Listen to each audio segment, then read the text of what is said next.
was an opportunity for me to work in Karamoja. They asked me how I managed to work in Karamoja for 13 years as a young man. Having been posted to Karamoja as a young student who had been passed out now to join public service, I was excited to go to Karamoja because I was taking up a government position for which I had been appointed as a clinical officer. Although in Karamoja I had only one person whom I knew was in Karamoja and closely related to me, was my uncle. It inspired me to accept the posting, and I took up the posting because I knew at least there was some fallback position in case I had problems. When I reached Karamoja, it was a very strange place. The people, I was wondering whether I could cope up. The dressing code for men was that they just put that number on, and they don't have pants. They don't. When they are sitting on their stools, traditional stools, which at the end of my stay in Karamoja, they also presented me with some of those because I had to adapt, and because really, despite the fact that they were dressed in an unusual manner, which naturally in any other part of Uganda you would not feel comfortable having like trousers or a pant for men. As you sit, your private parts is dangling and free, but nobody was scared about that. But for us who went there for the first time, it was a bit strange, but we had to live with it. But because we took it up as a norm, they started liking us. But for those people who were like taking them as low people, they found a little bit of difficulty to adopt. In 1990, as far as I know, even just to travel from Mbale, where I was living, up to Karamoja, because that time was a time of post-cattle rustling, we had been displaced to Mbale town, and many of our people were living in Mbale. So when I was given this appointment for Karamoja, some Somali who was from Moroto, a businessman, gave me a lift, and there were no buses. That was a means of transport. And the road from Soroti up to Moroto would take us, if you are not careful, if it has not rained, you will take 5 days on the way to reach Moroto. From Soroti up to Nakapiri, this was Iriri. That was a bit fair road.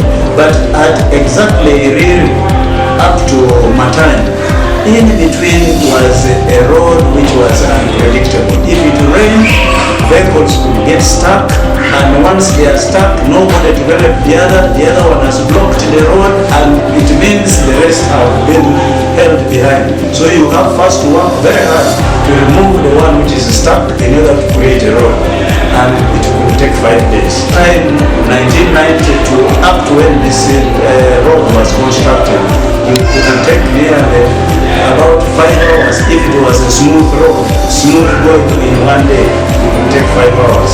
But at worst, if it rained, it was really a week, even more. And it was hard time. And of course, in terms of the traditional nature of these people, the raids were ongoing at that time. It was not checked by the UPDF and the current government at the time. Things were so bad, and if cattle, for example, were grazing within the municipality of Moroto, that time it was a municipality, you will see raiders come during daytime.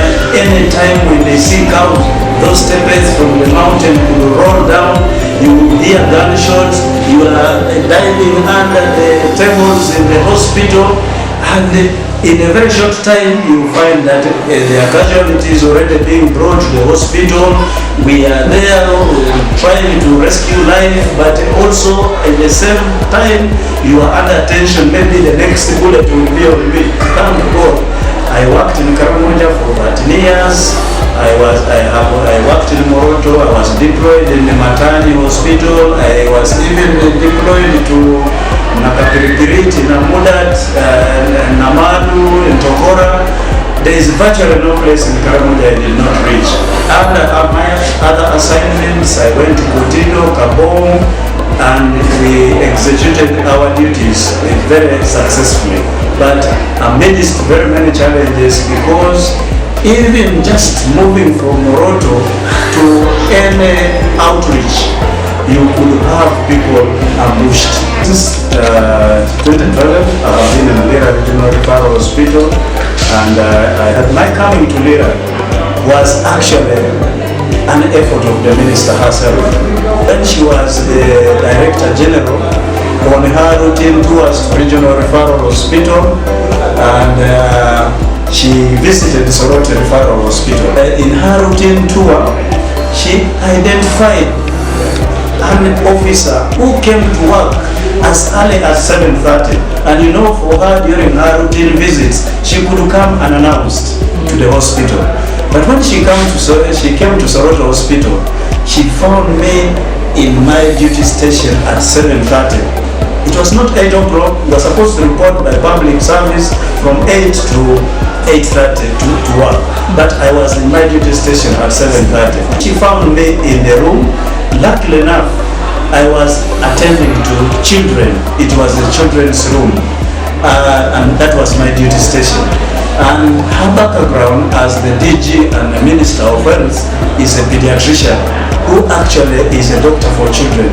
So when she found me attending to children at 7:30, earlier than expected of a public officer to report on duty, she was so excited.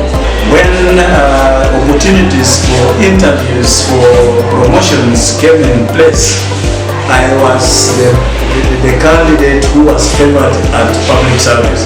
It was an opportunity for me to work in Karamoja. They asked me how I managed to work in Karamoja for 13 years as a young man. They just said, I think on our part as the panel, we just have to thank you for having braved to work in Karamoja on behalf of Uganda. All this was because of my loyalty to government and also commitment to serve in Karamoja even under these difficult conditions. So it sent me through with the interviews. They just said there's no way we can thank you except giving you this position.